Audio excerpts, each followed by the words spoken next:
Pemerintah Kota Makassar akan memangkas belanja perjalanan dinas atau SPPD hingga puluhan miliar rupiah. Kebijakan ini dilakukan sebagai langkah efisiensi anggaran. Hal itu diungkap Kepala Badan Pengelolaan Keuangan dan Aset Daerah BPKAD Makassar, Dahlan saat rapat evaluasi dan monitoring anggaran Triwulan 1 Pemerintah Kota Makassar di Balai Kota Makassar, Jalan Jenderal Ahmad Yani pada Kamis 16 April kemarin. Pemangkasan ini merupakan tindak lanjut dari ketentuan dalam Permendagri terkait pengaturan kerja work from home dan work from office. Dalam aturan tersebut, pemerintah daerah diwajibkan mengurangi belanja perjalanan dinas secara signifikan. Pengurangan dilakukan sebesar 50% untuk perjalanan dinas dalam negeri. Sementara itu, perjalanan dinas luar negeri dipangkas lebih besar, yakni hingga 70%.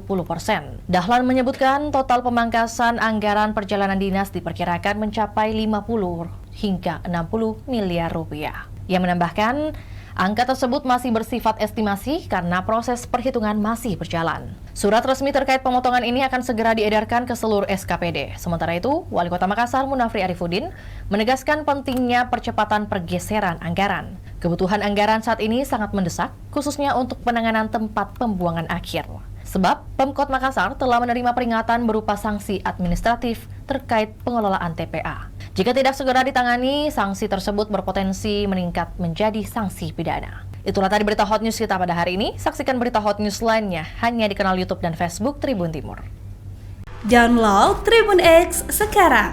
Menghadirkan lokal menjadi Indonesia.